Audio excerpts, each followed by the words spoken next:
95% মানুষ কার ডাকে সাড়া দিয়ে নির্বাচন কেন্দ্রে যায় নাই অবশ্যই ভারপ্রাপ্ত চেয়ারম্যান জনাব তারেক রহমানের ডাকে সাড়া দিয়ে। সবচেয়ে রিসেন্ট ঘটনা এবং সর্ববৃহৎ ঘটনা হচ্ছে এই বাংলাদেশে 24-এর গণ অভ্যুত্থান। আমাদেরকে মনে রাখতে হবে, মাওলানা আব্দুল হামিদ খান ভাসানী বলেছিলেন শহীদ রাষ্ট্রপতি জিয়াউর রহমান বীরুত্তমের মতো সৎ রাষ্ট্রনায়ক বাংলাদেশে উনি দেখেন নাই।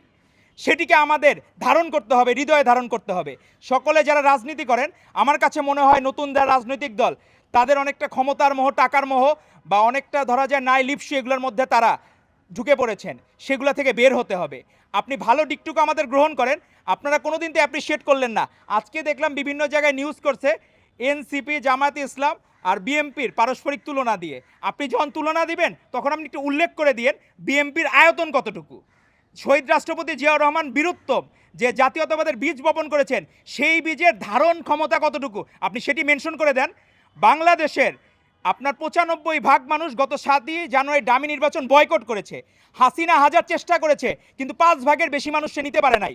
তাহলে 95% মানুষ কার ডাকে সাড়া দিয়ে নির্বাচন কেন্দ্রে যায় নাই অবশ্যই ভারপ্রাপ্ত চেয়ারম্যান জনাব তারেক রহমানের ডাকে সাড়া দিয়ে। হাসিনাকে তো তারা তখনই লাল কার্ড দেখিয়ে দিয়েছিল, শুধুমাত্র আনুষ্ঠানিকতা বাদ। যেটি ঘটেছে 5ই আগস্ট, এই 24-এর গণ অভ্যুত্থানের পৃথিবীর ইতিহাসে যত গণ অভ্যুত্থান হয়েছে তার মধ্যে সবচেয়ে রিসেন্ট ঘটনা এবং সর্ববৃহৎ ঘটনা হচ্ছে এই বাংলাদেশে 24-এর গণ অভ্যুত্থান। হাসিনা যত খারাপ পাপকর্ম করেছে, সেই পাপকর্ম আর বাংলাদেশের মানুষের পুনরাবৃত্তি দেখতে চায় না। আপনি যখন আজকে নতুন রাজনৈতিক দল, ইসলামিক রাজনৈতিক দল, ইসলামিক লেবাসে রাজনীতি করে, তারা সেই রাজনীতি আর ফেরত চায় না।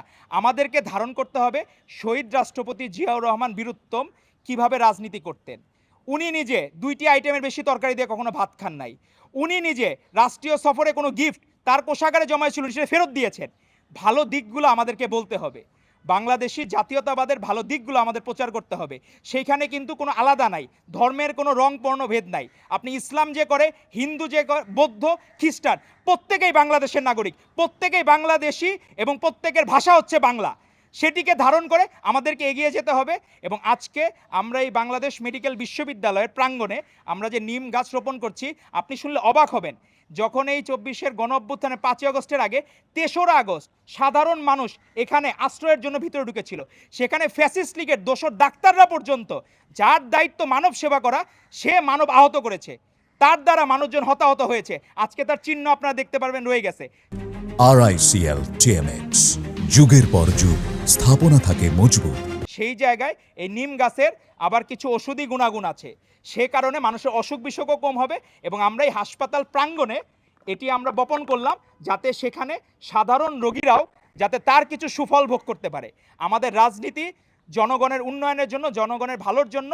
এবং আমাদের শহীদ রাষ্ট্রপতি জিয়াউর রহমান বীরুত্তম যে 19 দফা প্রণয়ন করেছিলেন, তারই ধারাবাহিকতায় সময় উপযোগী বেগম খালেদা জিয়া প্রণয়ন করেছিলেন ভিশন 2030।